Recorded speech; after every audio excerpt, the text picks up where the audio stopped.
Well, hey AP, this is video 2, and I made the first video at the start of the day, and I'm making this video at the end of the day. And so if I'm a little less than optimal, or if I am, teaching very, slower or less enthusiastic, it's because a couple of periods ran me over today. The joy and struggles of teaching and school are so, let me just fix the webcam, are so, a lot, need the Lord every single day. All right, so let's go ahead and get started. I didn't realize I could minimize the webcam and maximize it. I'm not very good at making videos, but let's go ahead and minimize, and let's talk about what's going to happen today in part 2. So again, we're talking about regulation of gene expression. Here's the objectives. We went through those in topic 1. And then, of course, organisms use feedback mechanisms and transcription factors. It's like a big idea to maintain dynamic homeostasis through differential gene expression. Oh, that's not the line. And gene expression, right? And conserve core processes and shared by all organisms. That's evolution, right? Big idea number 1. And so here's some questions to think about. Go ahead and try to think about your answers before you go continue the video, so you can pause it if you so desire. But what is the difference between positive and negative regulation? Pause. Here's the answer. For time, because this video might get kind of long, I'm just going to run through these. Describe the molecular conditions that the lac operon promoter in the presence and absence of lactose. Remember, the lac operon is an inducible operon. Pause. All right, here's the answer. Trip operon, same question. Trip operon is a repressible operon. So what does that mean? About in tryptophan is around or not around. Pause. Answers. Okay, and so first off, we're going to start off with the pleasant picture. We're going to start off with just kind of like the special cases of viruses, just to kind of review. Not really sure where this fits in on Unit 6, but it is gene regulation still. And so I just want to start off by saying, okay, prokaryotes regulate genes somehow, but viruses are a little bit of a unique situation. Here's Zika. Zika causes microencephaly, in newborn babies sometimes.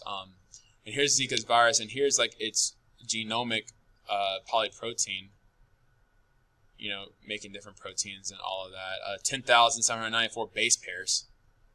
And so you can see different promoter. There's a promoter region, and this is from a very, advanced website. So we're learning the foundation of this, right? And so viruses have a parent virus. This is a parent virus attached to the host cell, and then new viruses are being made inside of the cell. So viruses basically hijack our gene regulation machinery, and so they hijack it. And so viruses are not cells. They have to have us to reproduce. Viral genomes may be double or single-stranded DNA or RNA. The virus may survive in this way for many host cell generations. Yeah, for example, I'm part chickenpox because I got infected with viral DNA. And so here's just an example of the viral genome, right? So viruses infect a host cell by injecting its genome, and then it uses the host bacterium. So this is a bacteriophage. So it uses the host bacterium's RNA polymerase to transcribe any genes. And these genes encode for more viruses, right? Late genes, early proteins, kind of hijack the machinery.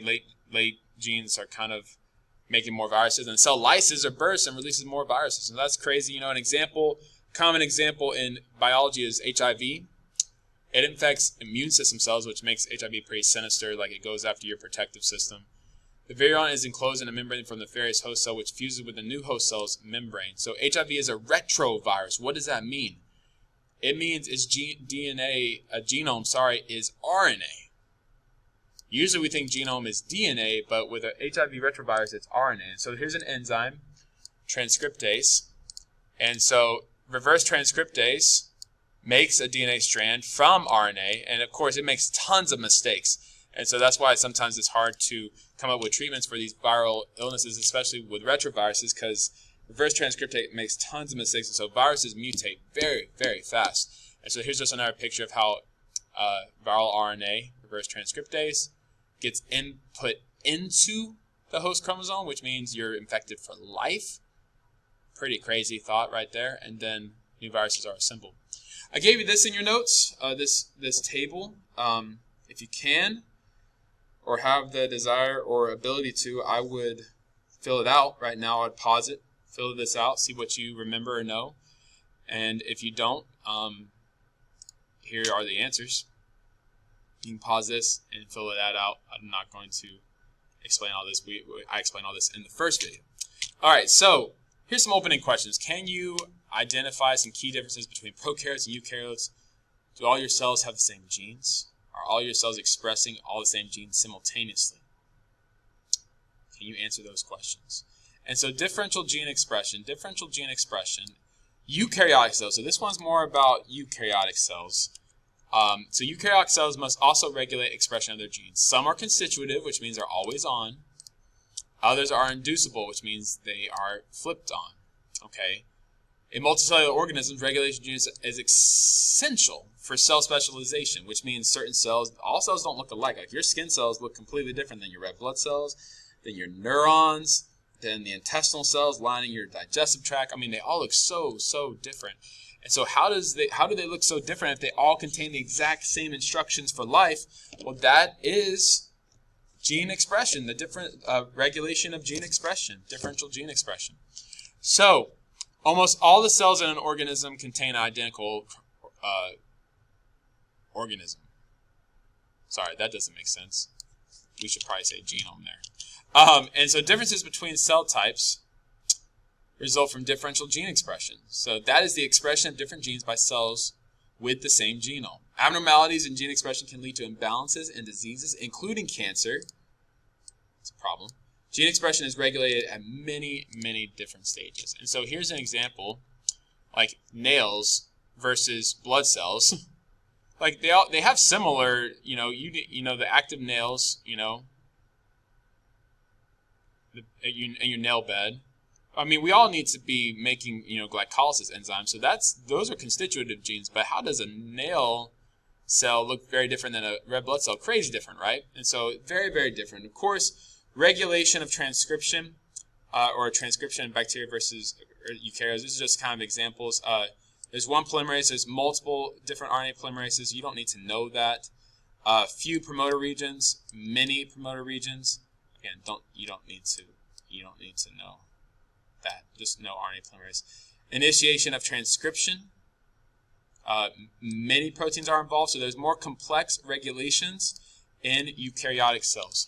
And so when we talk about this, we're going to talk about multiple different ways that eukaryotes regulate genes. We can regulate at the chromatin level, transcription level, RNA processing. We can prevent them from transporting somewhere in translation, protein processing, even the degradation of the protein, which would be the least energetically favorable model, because we had already made the protein, we made all the enzymes, and so it is something definitely to think about there. So here, all right, sorry, so something messed up. But so here is the 5 levels of control that you have to know. I'm going to draw a star right here because it's so important. Well, bam. Okay, so you have to know these five levels of eukaryotic regulation, okay, and how we control regulate eukaryotic genes. Okay, we've talked about epigenetics, so I'm going to kind of fly through this next part. We talked about the Agouti twins and how this mouse epigenetically is different than this mouse. They have the exact same DNA, but epigenetically they are completely different because this mouse was fed a completely standard unhealthy diet, and this mouse's mom was supplemented with folic acid, which was important. And so, yeah, you can watch those videos again and read this if you pause it. We talked about that. And so epigenetics, yeah, is crazy. DNA is not your destiny. Your environmental factors and how you live your life can switch genes on or off. And so how does that even happen? Well, gene transcription can also be by reversible alterations. This is called epigenetic changes. And one type of alternation is chromatin remodeling. We have talked about this before as well, but let's just get into it to see what this is. So chromatin structure, so chromatin is DNA and proteins. And chromosomes, DNA is tightly wound and packaged crazy tight because, of course, if you have 6 roughly 6 feet of DNA inside of one cell. I mean, you got to pack that stuff up crazy tightly. So regulates accessibility to DNA. Okay, eukaryotic DNA is associated with histone proteins, which make up DNA. Plus DNA, proteins plus DNA is chromatin.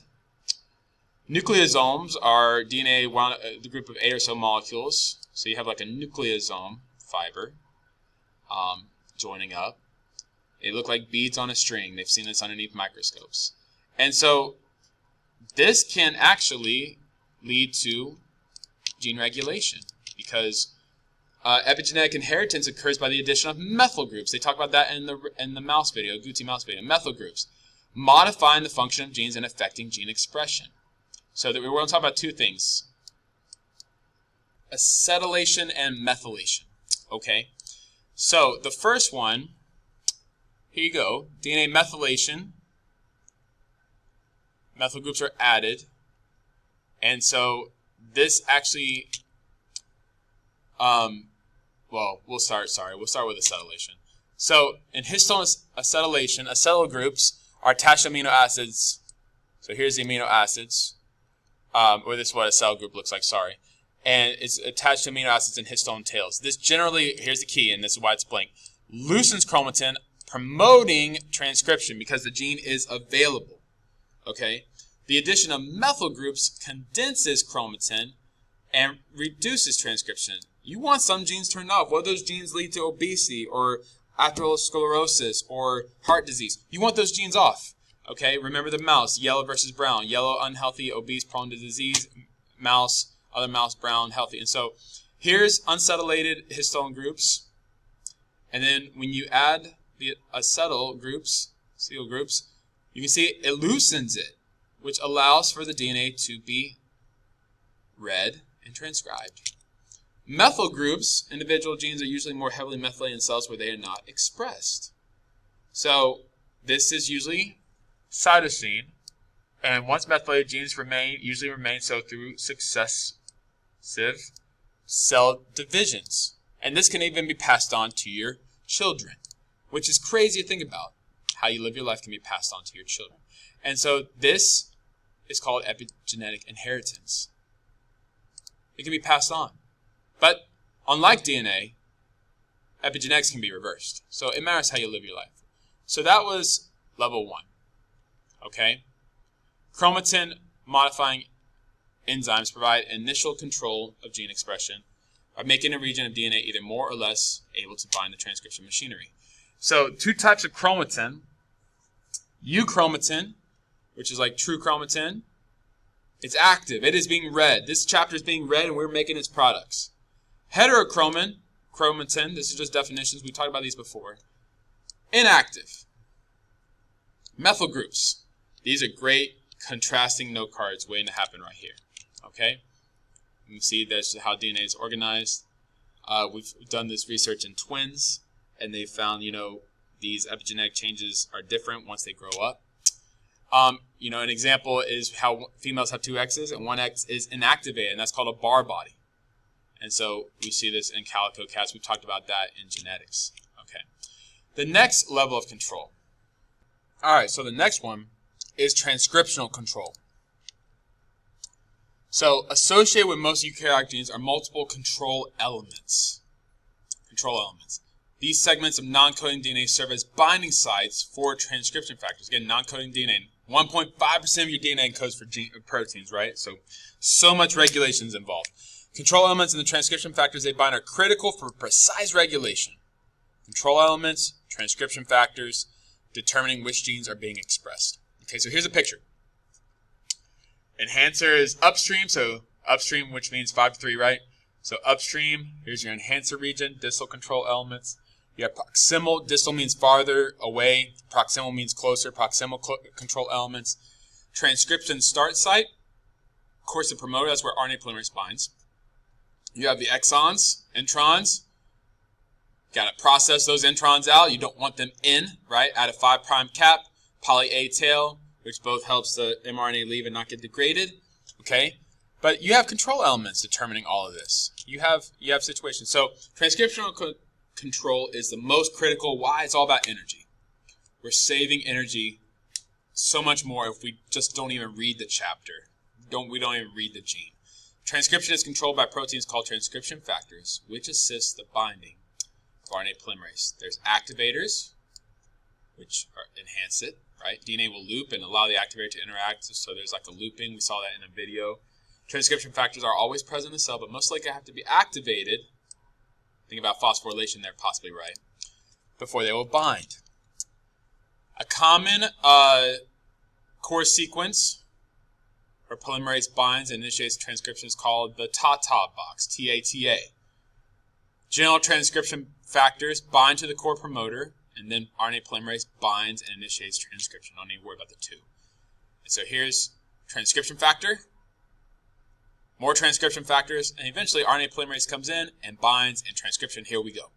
So it's not just RNA polymerase binding. You've got to be able to control this on or off, right? And so here is like the looping I was saying. Here's the enhancer region, activator, multiple different ones, and then we're ready to go, and we transcribe. You can see right here another picture here, and then 3, 2, 1, boom, right? So activating, we're good to go. Certain activators bind to certain mediator proteins, general having them form an active transcription initiation complex. So that was like the loop in the video, 3, 2, 1, activating, go. Okay? And so pretty crazy, right, how complex we are. Some transcription factors function as repressors. Of course, English helps us here. Inhibiting expression of a particular gene. Some repressors, long day, bind directly to control element DNA to block activator binding. Others interfere with the activator itself. Some activators and repressors act indirectly by influencing chromatin structure to promote or silence transcription. In eukaryotes, the precise control of transcription depends upon those binding of activators to control elements. Okay? Particular combination of control elements is important in regulating transcription, like what's around. What control elements are around. Eukaryotic genes that are co-expressed are, for the most part, not organized into operons. These genes can be scattered over different chromosomes, but each has the same combination of control elements. So, an example from another textbook is albumin and crystallin. Albumin is a blood protein. Only liver cells make albumin. And lens cells make crystallin, the main protein of the lens of the eye, which has to have like a translucent or like transparent property. DNA is in both of the cells. DNA in the liver cell, DNA in the lens cell. But notice crystallin gene versus albumin gene. Different control elements are around. And you can see through the different coloring that when certain control elements are around, those genes will be expressed. Activators right here. Activators are only present in the cells that these genes are there. Repressors or activators can do this. So it's pretty crazy to think about this. I do want you, if you're able, to work on this science practice right here. This is a great science practice. It looks a lot like something you would see on May 5th, Cinco de Mayo. And so it's great. You have it in your notes. I would love for you to do that. Go through these questions and answer them. It would be beneficial for you to do that. And I'll try to, if we have time, I'll try to go through the answers with you eventually. All right. Post-transcriptional control. So let's say we make the transcript, but regulatory mechanisms operate at various stages after transcription.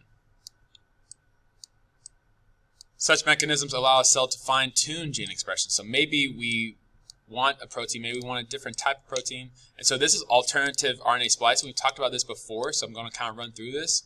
I'll show you a picture, basically, is probably the best way to do it. Like we could splice a primary RNA transcript in different ways to make different protein products. And so I showed you this picture in class, right? The same gene, remember we only have 1.5% of our DNA's different genes, but we make hundreds of thousands of proteins with only like 20,000 genes. How does this happen? Well, it's got to be RNA alternative splicing.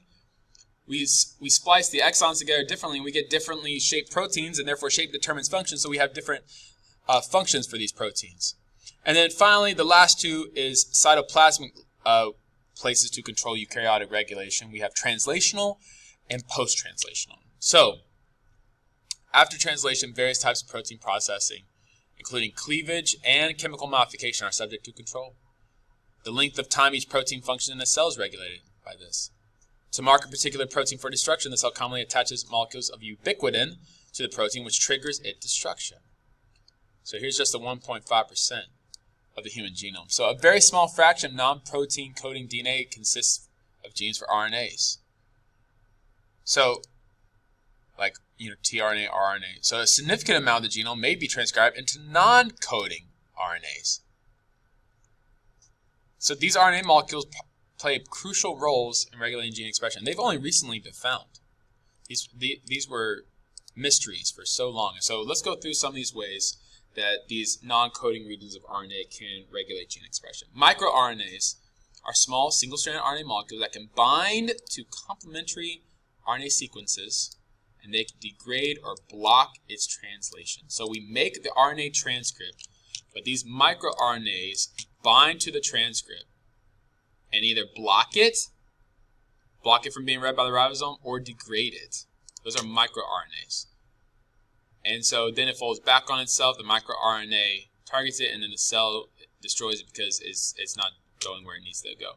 Another class of small RNAs are called small interfering RNAs.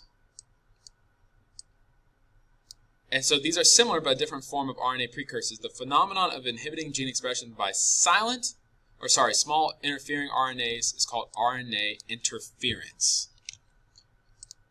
And so in some yeast cells, for example, small interfering RNAs are required for the formation of heterochromatin at the centromeres of chromosomes. Heterochromatin, remember, not transcriptionally active. Cell RNA system interacts with other non-coding RNAs and with chromatin modifying enzymes. This leads to condensation of the centromere chromatin into heterochromatin. So post-translational control affects the activity of a protein product. There's a lot of different, enzymes can break down proteins. Lysosomes break down proteins. The process requires energy, a lot of energy because we made the protein, right? Proteins may change shape over time, leading them to behave incorrectly or stick together to form aggregates. This is the foundation of Alzheimer's and Parkinson's and mental disorders like mad cow and dementia, misfolded tau proteins for Alzheimer's. 3 ways to regulate mRNA translation: inhibit translation with microRNAs, modify the 5' cap. So if the cap is unmodified, RNA, that was actually a FRQ question a year or 2 ago. Translational repressor proteins bind to mRNAs and prevent their attachment.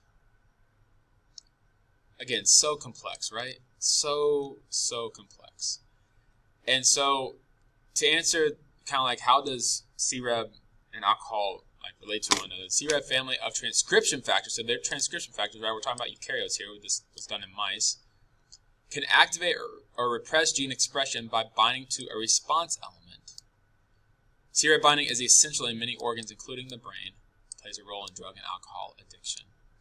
And here is CREB binding to DNA. CREB also has a long-term role in memory. When animals learn a task, imaging study shows CRE, that camp response element, containing genes becoming active in the hippocampus, which involves memory. CREB provides insights into the molecular biology of memory, linking learning to the regulation of gene expression. How important is gene regulation, gene expression? Well, you have to be able to regulate gene expression to learn about regulation of gene expression. Here's some questions here. I'll let you go through them and pause them and just show you the answers for time. So pause, do the answer. Here it is. Pause. Here it is. Pause. Here it is. Pause. No, actually, no pause because that wasn't that was already there. And then here's the last one. And there it is. Okay, so we'll do our best in class to do our little Operon lab, which is super important, and maybe talk about a few things after that because it hopefully won't take all period. Hey, learn how to use the webcam. That's cool. Thank you again so much for working hard. I know you're overwhelmed. I know it's April, and it's the middle of April, and everybody's done. I get it.